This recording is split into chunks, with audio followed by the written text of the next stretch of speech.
Introdução, leitura automática e o espiritismo, a internet e a maior liberdade na divulgação da doutrina espírita. É um fato que muitos presidentes de emissoras de rádio ou televisão impõem sérias restrições à divulgação do espiritismo na empresa que dirigem, apesar da grande audiência dos programas genuinamente espíritas, temem perder o investimento e a audiência de muitos adeptos das religiões e fecham o espaço midiático aos espíritas. O progresso das novas tecnologias de informação oferecem um novo meio para a divulgação da doutrina espírita, a internet, apesar da insatisfação de pessoas que tentam impor à humanidade o nada como uma solução consoladora e progressista. É uma prova mais de que quando um princípio é verdadeiro, todo o esforço em ocultar uma lei natural é inútil, e que cedo ou tarde aquilo que tanto foi combatido acaba derrubando por terra os preconceitos e os interesses mesquinhos. Por que a leitura automática de obras espíritas? Aqui apresentamos a leitura automática de uma obra espírita com o intuito de contribuir para o esclarecimento e a pesquisa daqueles que desejam pesquisar sobre as 3 perguntas mais importantes para o homem. 1. De onde eu vim? 2. O que sou? 3. O que serei após o fenômeno morte?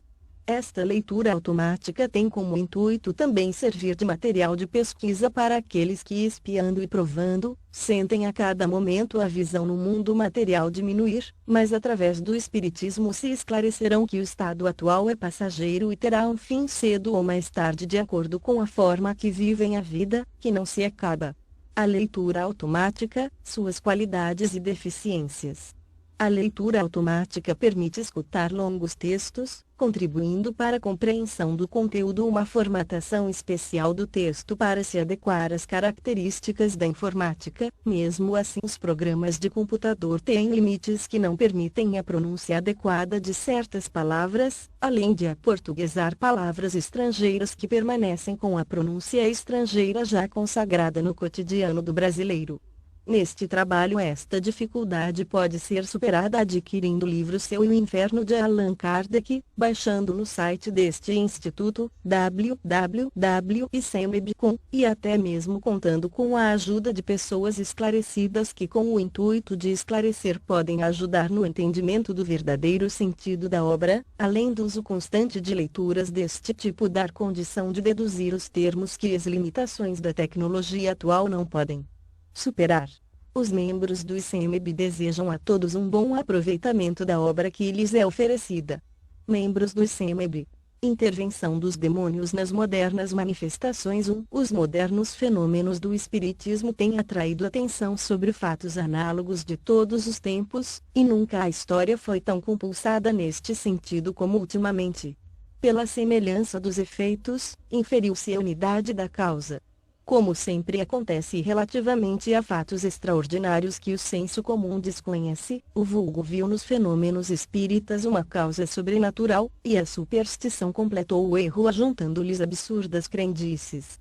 Provém daí uma multidão de lendas que, pela maior parte, são um amálgama de poucas verdades e muitas mentiras. 2. As doutrinas sobre o demônio, prevalecendo por tanto tempo, haviam de tal maneira exagerado o seu poder, que fizeram, por assim dizer, esquecer Deus. Por toda parte surgia o dedo de Satanás, bastando para tanto que o fato observado ultrapassasse os limites do poder humano. Até as coisas melhores, as descobertas mais úteis, sobretudo as que podiam abalar a ignorância e alargar o círculo das ideias, foram tidas muita vez por obras diabólicas. Os fenômenos espíritas de nossos dias, mais generalizados e mais bem observados à luz da razão e com o auxílio da ciência, confirmaram, é certo, a intervenção de inteligências ocultas, porém agindo dentro de leis naturais e revelando por sua ação uma nova força e leis até então desconhecidas. A questão reduz-se, portanto, a saber de que ordem são essas inteligências. Enquanto se não possuía do mundo espiritual noções mais que incertas e sistemáticas, a verdade podia ser desviada, mas hoje que observações rigorosas e estudos experimentais esclareceram a natureza, origem e destino dos espíritos, bem como seu modo de ação e papel no universo, hoje, dizemos, a questão se resolve por fatos. Sabemos, agora, que essas inteligências ocultas são as almas dos que viveram na Terra. Sabemos também que as diversas categorias de bons e maus espíritos não são seres de espécies diferentes, porém que apenas representam graus diversos de adiantamento.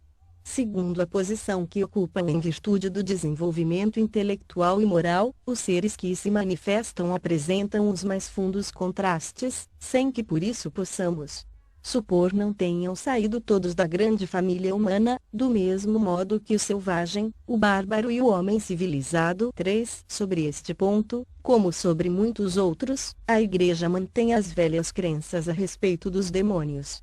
Diz ela, há princípios que não variam há 18 séculos, porque são imutáveis.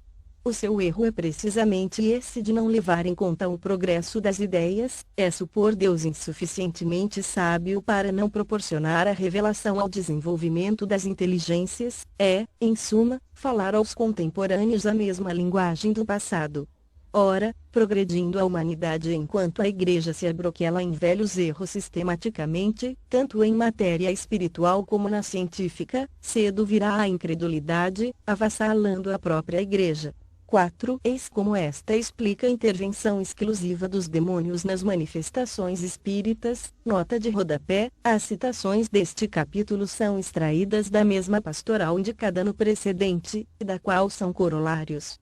É a mesma fonte, por conseguinte, a mesma autoridade.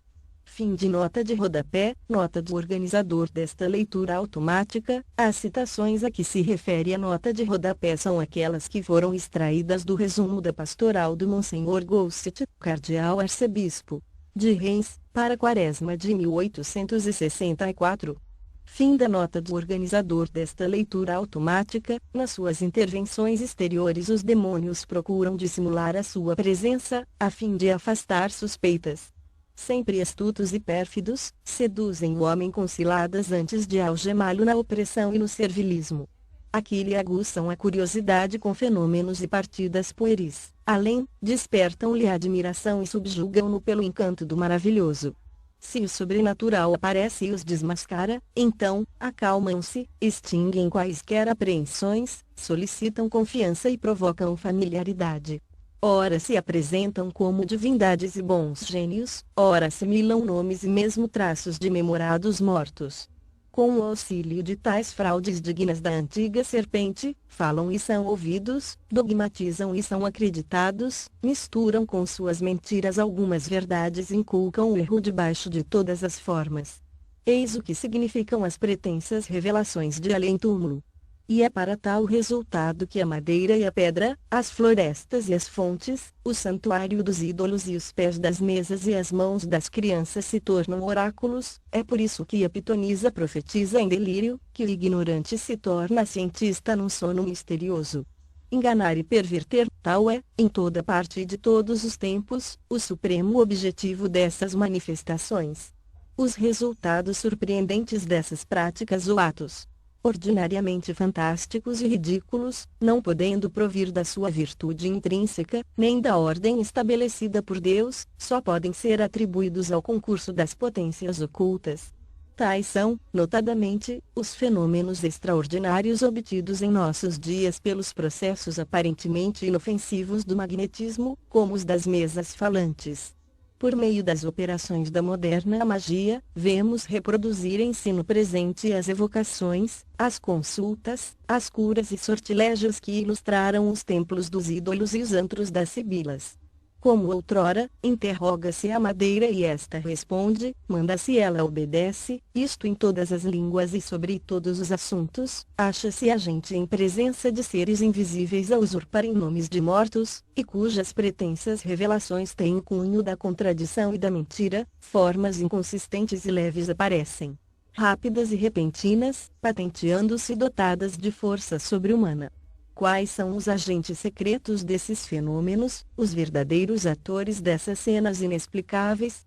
Os anjos, esses não aceitariam tais papéis indignos, como também não se prestariam a todos os caprichos da curiosidade. As almas dos mortos, que Deus proíbe evocar, essas demoram no lugar que lhes designa a sua justiça, e não podem, sem sua permissão, colocar-se às ordens dos vivos. Assim, os seres misteriosos que acodem ao primeiro apelo do herege, do ímpio ou do crente, o que importa dizer da inocência ou do crime, não são nem enviados de Deus, nem apóstolos da verdade e da salvação, porém fatores do erro e agentes do inferno. Apesar do cuidado com que se ocultam sob os mais veneráveis nomes, eles traem-se pela nulidade das suas doutrinas, pela baixeza dos atos e incoerência das palavras. Procuram apagar do símbolo religioso os dogmas do pecado original, da ressurreição do corpo, da eternidade das penas, como de toda a revelação divina, para subtrair às leis a sua verdadeira sanção e abrir ao vício todas as barreiras. Se as suas sugestões pudessem prevalecer, acabariam por formar uma religião cômoda para uso do socialismo e de todos a quem importuna a noção do dever e da consciência. A incredulidade do nosso século facilitou-lhes o caminho. Assim possam as sociedades cristãs, por uma sincera dedicação à fé católica, escapar ao perigo desta nova e terrível invasão. 5. Toda esta teoria deriva do princípio de que os anjos e os demônios são seres distintos das almas humanas, sendo estas antes o produto de uma criação especial, aliás inferiores aos demônios em inteligência, em conhecimento e em toda espécie de faculdade. E é assim que opina pela exclusiva a intervenção dos maus anjos, nas antigas como nas modernas manifestações dos espíritos. A possibilidade da comunicação dos mortos é uma questão de fato, é o resultado de observações e experiências que não vem ao caso discutir aqui. Admitamos, porém, como hipótese, a doutrina acima citada, e vejamos se ela se não destrói por si mesma com os seus próprios argumentos. 6. Das 3 categorias de anjos segundo a Igreja, a primeira ocupa-se exclusivamente do céu, a segunda do governo do universo, e a terceira, da terra.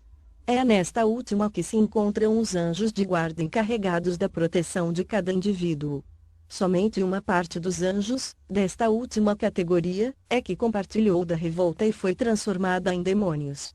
Ora, desde que Deus lhes permitira com tanta liberdade, já por sugestões ocultas, já por ostensivas manifestações, induzir os homens em erro, e porque esse Deus é soberanamente justo e bom, devia ao menos, para atenuar os males de tão odiosa concessão, permitir também a manifestação dos bons anjos. Ao menos, assim, os homens teriam a liberdade e o recurso da escolha. Dar, porém, aos anjos maus o monopólio da tentação, com poderes amplos de simular o bem para melhor seduzir, e vedando ao mesmo tempo toda e qualquer intervenção dos bons, é atribuir a Deus o intuito inconcebível de agravar a fraqueza, a inexperiência e a boa-fé dos homens. É mais ainda, é supor da parte de Deus um abuso de confiança, pela fé que nos merece.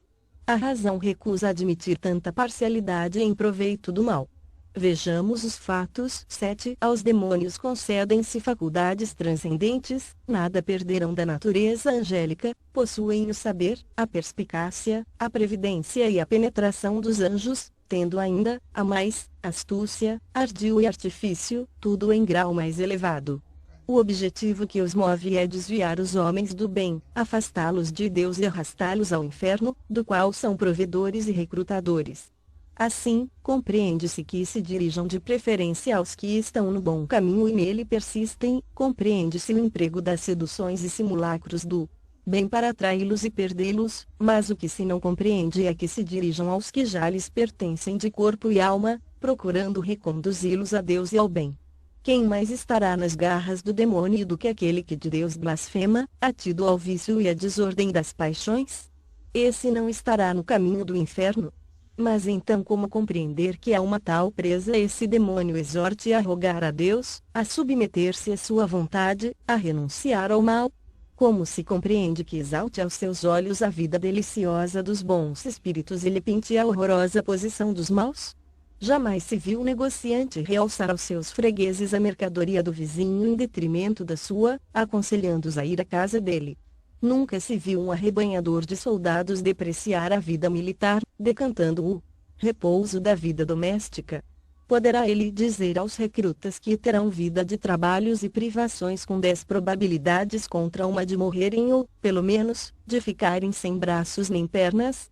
É este, no entanto, o papel estúpido do demônio, pois é notório e é um fato que as instruções emanadas do mundo invisível têm regenerado incrédulos e ateus, insuflando-lhes na alma fervor e crenças nunca havidos.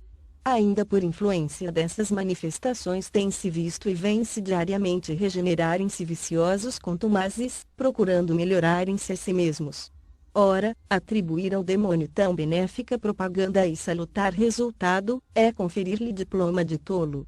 E como não se trata de simples suposição, mas de fato experimental contra o qual não há argumento, havemos de concluir, ou que o demônio é um desasado de primeira ordem, ou que não tão astuto e mau como se pretende, e, conseguintemente, tão temível quanto dizem, ou, então, que todas as manifestações não partem dele. 8. Eles inculcam o erro sob todas as formas, e é para obter esse resultado que a madeira, a pedra, as florestas, as fontes, os santuários dos ídolos, os pés das mesas e as mãos dos meninos se tornam oráculos. Mas, se assim é, qual o sentido e valor destas palavras do Evangelho? Eu repartirei meu espírito por toda a carne, vossos filhos e filhas profetizarão, os jovens terão visões e os velhos terão sonhos. Nesses dias repartirei meu espírito por todos os meus servidores e servidoras, e eles profetizarão. Atos dos Apóstolos, capitão I.v. 17-18. Não estará nessas palavras a predição tácita da mediunidade dos nossos dias a todos concedida, mesmo às crianças? E essa faculdade foi anatematizada pelos apóstolos? Não, eles a pregoam como graça divina e não como obra do demônio. Terão os teólogos de hoje mais autoridade que os apóstolos? Por que não ver antes o dedo de Deus na realização daquelas palavras? 9. Por meio das operações da moderna magia havemos reproduzir em si no presente as evocações, as consultas, as curas e os sortilégios que ilustraram os templos dos ídolos e os antros das sibilas. Nós perguntamos, que há de comum entre as operações da magia e as evocações espíritas? Houve tempo em que tais operações faziam fé e acreditava-se na sua eficácia, mas hoje são simplesmente ridículas. Ninguém as toma a sério, e o espiritismo condena-as. Na época em que florescera a magia, era imperfeita a noção sobre a natureza dos espíritos, geralmente havidos por seres dotados de poder sobre-humano. A troco da própria alma, ninguém os evocava que não fosse para obter favores da sorte e da fortuna, achar tesouros, revelar o futuro ou obter filtros. A magia com seus sinais, fórmulas e práticas cabalísticas era encrepada de fornecer segredos para operar prodígios, constranger espíritos a ficarem às ordens dos homens e satisfazerem-lhes os desejos. Hoje sabemos que os espíritos são as almas dos mortos e não os evocamos senão para receber conselhos dos bons, moralizar os maus e continuar relações com seres que nos são caros. Eis o que diz o Espiritismo a tal respeito. 10. Não podereis obrigar nunca a presença de um espírito vosso igual ou superior em moralidade, por vos faltar autoridade sobre ele, mas, do vosso inferior, e sendo para seu benefício, consegui-lo-eis, visto como outros espíritos vos secundam. O Livro dos Médiuns, segunda parte, capitão XXV, a mais essencial de todas as disposições para evocar é o recolhimento. Quando desejarmos tratar com espíritos sérios, com a fé e o desejo do bem, mais aptos nos tornamos para evocar espíritos superiores. Elevando nossa alma por alguns instantes de concentração no momento de evocá-los, identificamo-nos com os bons espíritos, predispondo a sua vinda. O Livro dos Médiuns, segunda parte, capitão XXV, nenhum objeto, medalha ou talismã tem a propriedade de atrair ou repelir espíritos, pois a matéria são alguma exerce sobre eles. Nunca um bom espírito aconselha tais absurdos. A virtude dos talismãs só pode existir na imaginação de pessoas simplórias. O Livro dos Médiuns, segunda parte, capitão XXV, não há fórmulas sacramentais para evocar espíritos. Quem quer que pretendesse estabelecer uma fórmula, poderia ser taxado de usar de charlatanismo, visto que para os espíritos puros a fórmula nada vale. A evocação deve, porém, ser feita sempre em nome de Deus. O Livro dos Médiuns, segunda parte, capitão Svi, os espíritos que preficham entrevistas em lugares lúgubres, e a horas indevidas, são os que se divertem à custa de quem os ouve. É Sempre inútil e muitas vezes perigoso ceder a tais sugestões. Inútil, porque nada se ganha além de uma mistificação, e perigoso, não pelo mal que possam fazer os espíritos, mas pela influência que tais fatos podem exercer sobre cérebros fracos. O Livro dos Médiuns, segunda parte, Capitão XXV. Não há dias nem horas mais especialmente propícios às evocações. Isso, como tudo, que é material, é completamente indiferente aos espíritos, além de ser supersticiosa a crença em tais influências. Os momentos mais favoráveis são aqueles em que o evocador pode abstrair-se melhor das suas preocupações habituais, calmo de corpo e de espírito. O Livro dos Médiuns, segunda parte, Capitão XXV. A crítica malévola praça em representar as comunicações espíritas revestidas das práticas ridículas e supersticiosas da magia e da nigromancia. Entretanto, se os que falam do espiritismo, sem conhecê-lo, procurassem estudá-lo, poupariam trabalhos de imaginação e alegações que só servem para demonstrar a sua ignorância e má vontade. Para conhecimento das pessoas estranhas à ciência, diremos que não há horas mais propícias, umas que outras, como não há dias nem lugares, para comunicar com os espíritos. Diremos mais, que não há fórmulas nem palavras sacramentais ou cabalísticas para evocá-los, que não há necessidade alguma de preparo ou iniciação, que é nulo o emprego de quaisquer sinais ou objetos materiais para atraí-los ou repeli-los, bastando para tanto o pensamento, e, finalmente, que os médiuns recebem deles as comunicações sem sair do estado normal, tão simples e naturalmente como se tais comunicações fossem ditadas por uma pessoa vivente. Só o charlatanismo poderia emprestar às comunicações formas excêntricas, enxertando-lhes ridículos acessórios. O que é o espiritismo, capitão? E, número 49, o futuro é vedado ao homem por princípio, e só em casos raríssimos e excepcionais é que Deus faculta a sua revelação. Se o homem conhecesse o futuro, por certo que negligenciaria o presente e não agiria com a mesma liberdade. Absorvidos pela ideia da fatalidade de um acontecimento, ou procuramos conjurá-lo ou não nos preocupamos dele. Deus não permitiu que assim fosse, a fim de que cada qual concorresse para a realização dos acontecimentos mesmos, que porventura desejaria evitar. Ele permite, no entanto, a revelação do futuro, quando o conhecimento prévio de uma coisa não estorva, mas facilita a sua realização, induzindo a procedimento diverso do que se teria sem tal circunstância. O Livro dos Espíritos, parte 3ª, Capitão X. Os espíritos não podem guiar descobertas nem investigações científicas. A ciência é obra do gênio e só deve ser adquirida pelo trabalho, pois é por este que o homem progride. Que mérito teríamos nós se, para tudo saber, apenas bastasse interrogar os espíritos?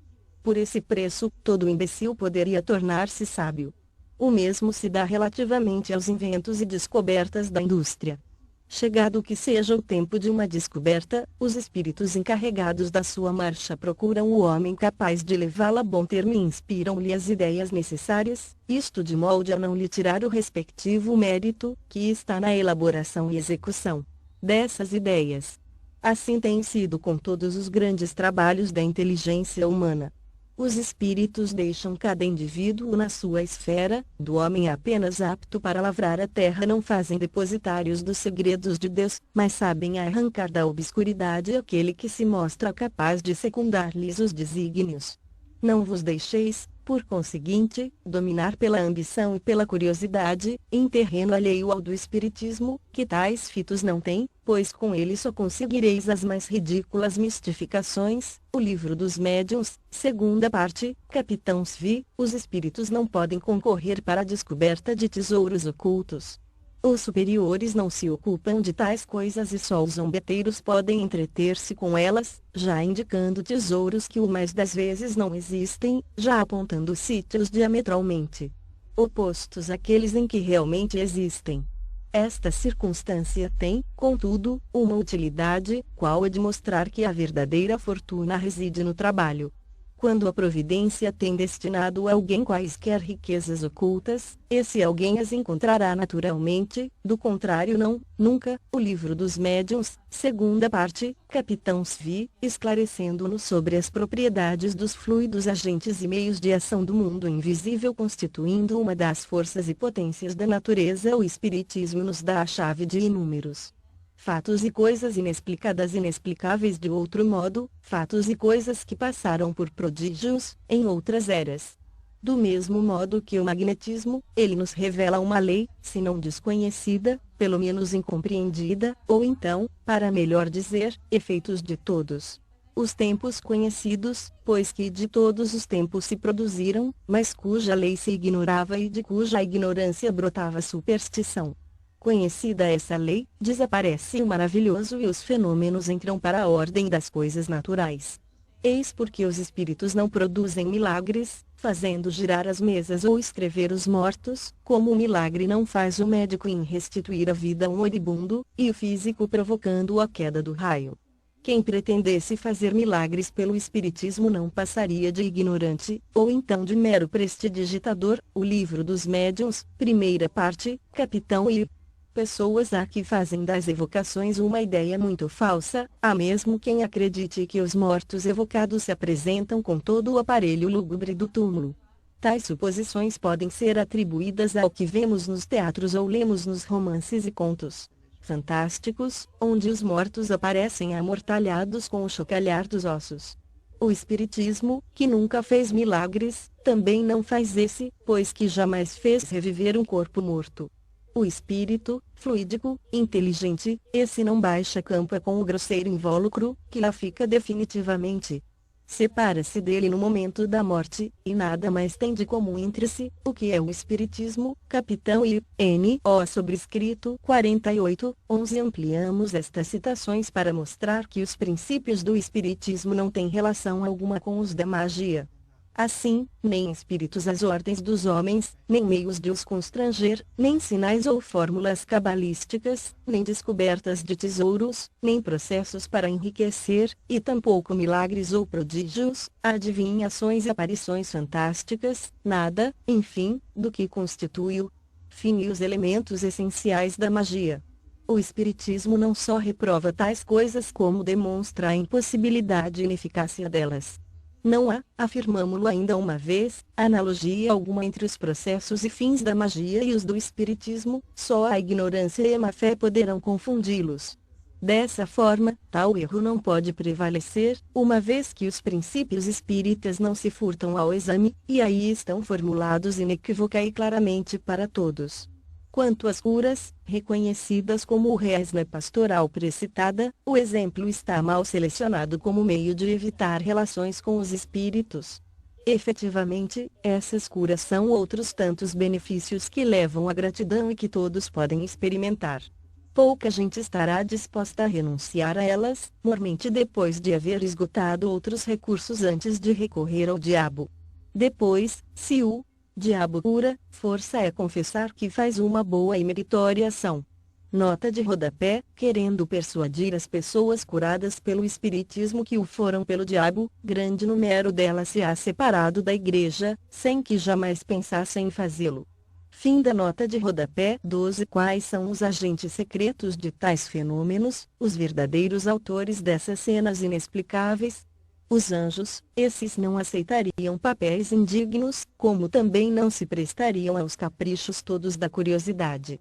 O autor quer falar das manifestações físicas dos espíritos, no número das quais algumas há evidentemente pouco dignas de espíritos superiores. Nós lhe pediremos, contudo, que substitua o vocábulo anjo pelo de espíritos puros ou espíritos superiores, pois que assim teremos exatamente o que diz o Espiritismo. Indignas, porém, dos bons espíritos, não se pode considerar uma multidão de comunicações dadas pela escrita, pela palavra, pela audição, etc., pois que tais comunicações seriam e são dignas dos homens mais eminentes da terra. O mesmo poderemos dizer quanto às curas, aparições e um sem número de fatos que os livros santos citam em profusão como obra de anjos ou de santos. Se, pois, os anjos e os santos produziram outrora fenômenos semelhantes, por que não os produzirão hoje? Porque serem idênticos fatos julgados bruxaria nas mãos de uns, enquanto nas mãos de outros se reputam santos milagres? Sustentar semelhante tese é abdicar toda a lógica. O autor da Pastoral labora em erro quando afirma que tais fenômenos são inexplicáveis. O que se dá é justamente o contrário, isto é, hoje esses fenômenos são perfeitamente explicados, tanto que se não consideram mais como maravilhosos e sobrenaturais. Dado, porém, de barato que assim não fora, tão lógico seria atribuí-los ao diabo, quanto era lógico noutros tempos dar a este as honras de todos os fenômenos naturais, cuja causa então se desconhecia. Por papéis indignos devemos entender os que visam o mal e o ridículo, a menos que queiramos qualificar de tal a obra salutar dos bons espíritos, que promovem o bem, encaminhando os homens para Deus, pela virtude. Ora, o Espiritismo diz expressamente que os papéis indignos não cabem aos espíritos superiores, como se infere dos seguintes preceitos. 13. A categoria do espírito se reconhece por sua linguagem, os verdadeiramente bons e superiores têm-na sempre digna, nobre, lógica, imune de qualquer contradição, ressumbra sabedoria, modéstia, benevolência e a mais pura moral. Além disso é concisa, clara, sem redundâncias inúteis. Os espíritos inferiores, ignorantes ou orgulhosos, é que suprem a vacuidade das ideias com a abundância de frases. Todo pensamento implicitamente falso, toda máxima contrária à sã moral, todo conselho ridículo, toda expressão grosseira, trivial ou simplesmente frívola, qualquer sinal de malevolência, de presunção ou de arrogância, são indícios incontestáveis da inferioridade de um espírito. Os espíritos superiores só se ocupam de comunicações inteligentes, visando instruir-nos. As manifestações físicas ou puramente materiais competem mais comumente aos espíritos inferiores, vulgarmente designados por espíritos batedores, pela mesma razão porque entre nós os torneios de força e agilidade são próprios de saltimbancos e não de sábios. Absurdo seria supor que um espírito, por pouco elevado que sela, goste do alarde do reclamo, o que é o espiritismo, capitão I, N.S. 37, 38, 39, 40 e 60. Vede também o Livro dos Espíritos, parte 2ª, capitão I, diferentes ordens de espíritos, escala espírita, e o Livro dos Médiuns, 2ª parte, capitão Chive e identidade dos espíritos, distinção dos bons e maus espíritos. Qual é o homem de boa fé que pode lobrigar nestes preceitos atribuições incompatíveis com espíritos elevados? Não, o Espiritismo não confunde os espíritos, antes, pelo contrário, distingue-os. A Igreja, sim, atribui aos demônios uma inteligência igual à dos anjos, ao passo que o Espiritismo afirma e confirma, baseado na observação dos fatos, que os espíritos inferiores são mais ou menos ignorantes, tendo muito limitados o seu horizonte moral e perspicácia, de feição a terem das coisas uma ideia muita vez falsa e incompleta, incapazes de resolver certas questões e, conseguintemente, de fazer tudo, quanto se atribui aos demônios. 14. As almas dos mortos, que Deus proíbe evocar, essas demoram no lugar que lhes designa sua justiça, e não podem, sem sua permissão, colocar-se à disposição dos vivos. O Espiritismo vai além, é mais rigoroso, não admite manifestação de quaisquer espíritos, bons ou maus, sem a permissão de Deus, ao passo que a Igreja de tal não cogita relativamente aos demônios, os quais, segundo a sua teoria, se dispensam de tal permissão. O Espiritismo diz mais que, mediante tal permissão e correspondendo ao apelo dos vivos, os espíritos não se põem à disposição destes. O espírito evocado vem voluntariamente, ou é constrangido a manifestar-se? Obedecendo à vontade de Deus, isto é, à lei que rege o universo. Ele julga da utilidade ou inutilidade da sua manifestação, o que constitui uma prerrogativa do seu livre-arbítrio. O espírito superior não deixa de vir sempre que é evocado para um fim útil, só se recusando a responder quando em reunião de pessoas pouco sérias que levem a coisa em ar de gracejo. O Livro dos Médiuns, 2ª parte, capitão XXV, pode o espírito evocado recusar-se a vir pela evocação que lhe fazem. perfeitamente, visto como tem o seu livre-arbítrio. Podeis acaso acreditar que todos os seres do universo estejam à vossa disposição? E vós mesmos vos julgais obrigados a responder a todos quantos pronunciam o vosso nome? Mas quando digo que o espírito pode recusar-se, subordino essa negativa ao pedido do evocador, por isso que um espírito inferior pode ser constrangido por um superior a manifestar-se. O Livro dos Médiuns, segunda parte, capitão XXV. Tanto os espíritas estão convencidos de que nada podem sobre os espíritos diretamente, sem a permissão de Deus, que dizem, quando evocam, rogamos a Deus Todo-Poderoso permitir que um bom espírito se comunique conosco, bem como aos nossos anjos de guarda assistir-nos e afastarem os maus espíritos. E em se tratando de evocação de um espírito determinado, rogamos a Deus Todo-Poderoso permitir que tal espírito se comunique conosco, etc. O Livro dos Médiuns, segunda parte, capitão Svi, N. 203, 15. As acusações formuladas pela Igreja, contra as evocações, não atingem, portanto, o espiritismo. Porém as práticas da magia, com a qual este nada tem de comum. O espiritismo condena tanto quanto a Igreja as referidas práticas, ao mesmo tempo que não confere aos espíritos superiores um papel indigno deles, nem algo pergunta ou pretende obter sem a permissão de Deus. Certo, pode haver quem abuse das evocações, quem delas faça um jogo, quem lhes desnature o caráter providencial em proveito de interesses pessoais, ou ainda quem por ignorância, leviandade, orgulho ou ambição se afaste dos verdadeiros princípios da doutrina. O verdadeiro espiritismo, o espiritismo sério os condena, porém, tanto quanto a verdadeira religião condena os crentes hipócritas e os fanáticos. Portanto, não é lógico nem razoável imputar ao espiritismo abusos que ele é o primeiro a condenar, e os erros daqueles que o não compreendem. Antes de formular qualquer acusação, convém saber se é justa. Assim, diremos, a censura da Igreja recai nos charlatães, nos especuladores, nos praticantes de magia e sortilégio, e com razão.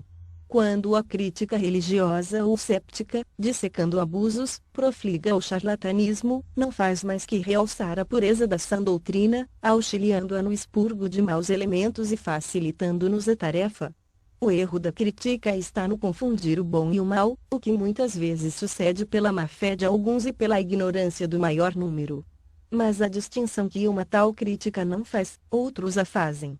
Finalmente, a censura aplicada ao mal e a qual todo espírita sincero e reto se associa, essa nem prejudica nem afeta a doutrina. 16. Assim, os seres misteriosos que acodem ao primeiro apelo do herege, do ímpio ou do crente, o que importa dizer, da inocência ou do crime, não são nem enviados de Deus, nem apóstolos da verdade e da salvação, mas fatores do erro e agentes do inferno. Estas palavras persuadem que Deus não permite a manifestação de bons espíritos que possam esclarecer e salvar da eterna perdição o herege, o ímpio e o criminoso. Somente os prepostos do inferno se lhes envia, para mais mergulhá-los no lodaçal. Pesa dizê-lo, mas, segundo a Igreja, Deus não envia a inocência senão seres perversos para seduzi-la. Essa Igreja não admite entre os anjos, entre as criaturas privilegiadas de Deus, um ser bastante compassivo que venha em socorro das almas transviadas. Para que servem, pois, as brilhantes qualidades que exornam tais seres? Acaso e tão somente para seu gozo pessoal? E serão eles realmente bons, quando, extasiados pelas delícias da contemplação, veem tantas almas no caminho do inferno, sem que procurem desviá-las? Mas isso é precisamente a imagem do egoísmo desses potentados que, impiedosos na farta opulência, deixam morrer a fome o mendigo que lhes bate à porta. É mais ainda, é o próprio egoísmo arvorado em virtude colocado aos pés do Criador. Mas vós vos admirais que bons espíritos venham ao herege e ao ímpio, certamente porque vos esquecestes desta parábola do Cristo, não é o homem são que precisa de médico. Então não tendes um ponto de vista mais elevado que o dos fariseus daquele tempo. E vós mesmos, vós vos recusareis mostrar o bom caminho ao descrente que vos chamasse. Pois bem, os bons espíritos fazem o que faríeis, dirigem-se ao ímpio para dar-lhe bons conselhos. Ó, em lugar de anatematizardes as comunicações de além-túmulo, melhor fora. Bem dissesseis os decretos do Senhor, admirando-lhe a onipotência e bondade infinitas. 17 Dizem que há anjos de guarda, mas quando não podem insinuar-se pela voz misteriosa da consciência ou da inspiração, por que não empregarem meios de ação mais diretos e materiais de modo a chocar os sentidos, uma vez que tais meios existem? E pois que tudo provém de Deus e nada ocorre sem a sua permissão, podemos admitir que ele faculte tais meios aos maus espíritos e os recuse aos bons. Nesse caso é preciso confessar que Deus facilita mais poderes ao demônio, para perder aos homens, do que aos anjos de guarda para salvá-los. Pois bem, o que os anjos de guarda, segundo a Igreja, não podem fazer, fazem por si os demônios, servindo-se de tais comunicações, ditas infernais, reconduzem a Deus os que o renegavam e ao bem os escravizados ao mal. Esses demônios fazem mais, dão-nos o espetáculo de milhões de homens acreditando em Deus por intercessão da sua potência diabólica, ao passo que a Igreja era impotente para convertê-los. Homens que jamais oraram, fazem-no hoje com fervor, graças às instruções desses demônios. Quantos orgulhosos, egoístas e devassos se tornaram humildes, caridosos e recatados. E tudo por obra do diabo. Ah, mas se assim for, claro é que a toda essa gente o demônio tem prestado um melhor serviço e guarda que os próprios anjos. É necessário, porém, formar uma triste opinião do senso humano dos nossos tempos para crer que os homens aceitem cegamente tais ideias. Uma religião, porém, que faz pedra angular de tal doutrina, uma religião que se destrói pela base, em se lhe tirando os seus demônios, o seu inferno, as suas penas eternas e o seu Deus impiedoso, uma religião tal, dizemos, é uma religião que se suicida. 18 Dizem que Deus enviou o Cristo, seu Filho, para salvar os homens, provando-lhes com isso o seu amor. Como se explica, entretanto, que os deixasse depois em abandono? Não há dúvida de que Jesus é o mensageiro divino enviado aos homens para ensinar-lhes a verdade, e, por ela, o caminho da salvação, mas contai somente após a sua vinda quantos não puderam ouvir-lhe a palavra da verdade, quantos morreram e morrerão sem conhecê-la, quantos, finalmente, dos que a conhecem, a põem em prática. Então, por que não lhes enviar Deus, sempre solícito na salvação de suas criaturas, outros mensageiros, que, baixando a todas as terras, entre grandes e pequenos, ignorantes e sábios, crédulos e sépticos, venham ensinar a verdade aos que a desconhecem, torná-la compreensível aos que não a compreendem, e suprir, enfim, pelo seu ensino direto e múltiplo, a insuficiência na propagação do Evangelho, abreviando o evento do reinado divino. Mas eis que chegam esses mensageiros em hostes inumeráveis, abrindo os olhos aos cegos, convertendo os ímpios, curando os enfermos, consolando os aflitos, a exemplo de Jesus. Que fazeis vós, e como os recebeis vós? Ah, vós os repudiais, repelis o bem que fazem e clamais, são demônios. Outra não era a linguagem dos fariseus relativamente ao Cristo, que, diziam, fazia o bem por artes do diabo. E o Nazareno respondeu-lhes, reconhecei a árvore por seu fruto, a má árvore não pode dar bons frutos.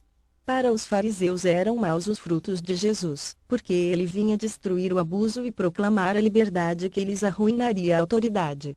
Se ao invés disso Jesus tivesse vindo lisonjear-lhes o orgulho, sancionar os seus erros e sustentar-lhes o poder, então, sim, ele seria o esperado Messias dos judeus. Mas o Cristo era só, pobre e fraco, decretaram-lhe a morte julgando extinguir-lhe a palavra, e a palavra sobreviveu-lhe porque era divina. Importa contudo dizer que essa palavra só lentamente se propagou, e, após 18 séculos, apenas é conhecida de 1/10 parte do gênero humano. Além disso, em que pese a tais razões, numerosos cismas rebentaram já do seio da cristandade. Pois bem, agora, Deus, em sua misericórdia, envia os Espíritos a confirmá-la, a completá-la, a difundi-la por todos e em toda a terra a santa palavra de Jesus. E o grande caso é que os Espíritos não estão encarnados num só homem cuja voz fora limitada, eles são inumeráveis, andam por toda parte e não podem ser tolhidos. Também por isso, o seu ensino se amplia com a rapidez do raio, e porque falam ao coração e à razão, são pelos humildes mais compreendidos. 19. Não é indigno de celestes mensageiros dizeis o transmitirem suas instruções por meio tão vulgar qual o das mesas? Não será ultrajá-los o supor que se divertem com frivolidades deixando a sua mansão de luz para se porem à disposição do primeiro curioso. Jesus também deixou a mansão do Pai para nascer num estábulo. E quem vos disse que o Espiritismo atribui frioleiras aos espíritos superiores? Não, o Espiritismo afirma positivamente o contrário, isto é, que as coisas vulgares são próprias de espíritos vulgares. Não obstante, dessas vulgaridades resulta um benefício, qual o de abalar muitas imaginações, provando a existência do mundo espiritual e demonstrando à saciedade que esse mundo não é tal, porém muito diferente do que se julgava. Essas manifestações iniciais eram porventura simples como tudo, que começa, mas nem por germinar de minúscula semente a árvore deixa um dia de estender virente e copada a sua ramagem. Quem acreditaria que da misérrima manjedoura de Belém pudesse sair a palavra que havia de transformar o mundo? Sim. O Cristo é bem o Messias divino. A sua palavra é bem a palavra da verdade, fundada na qual a religião se torna inabalável, mas sob condição de praticar os sublimes ensinamentos que ela contém, e não de fazer do Deus justo e bom, que nela reconhecemos, um Deus faccioso, vingativo e cruel. Kardec, Allan. O Céu e o Inferno, Rio de Janeiro, Feb. Primeira parte, Capitão, X,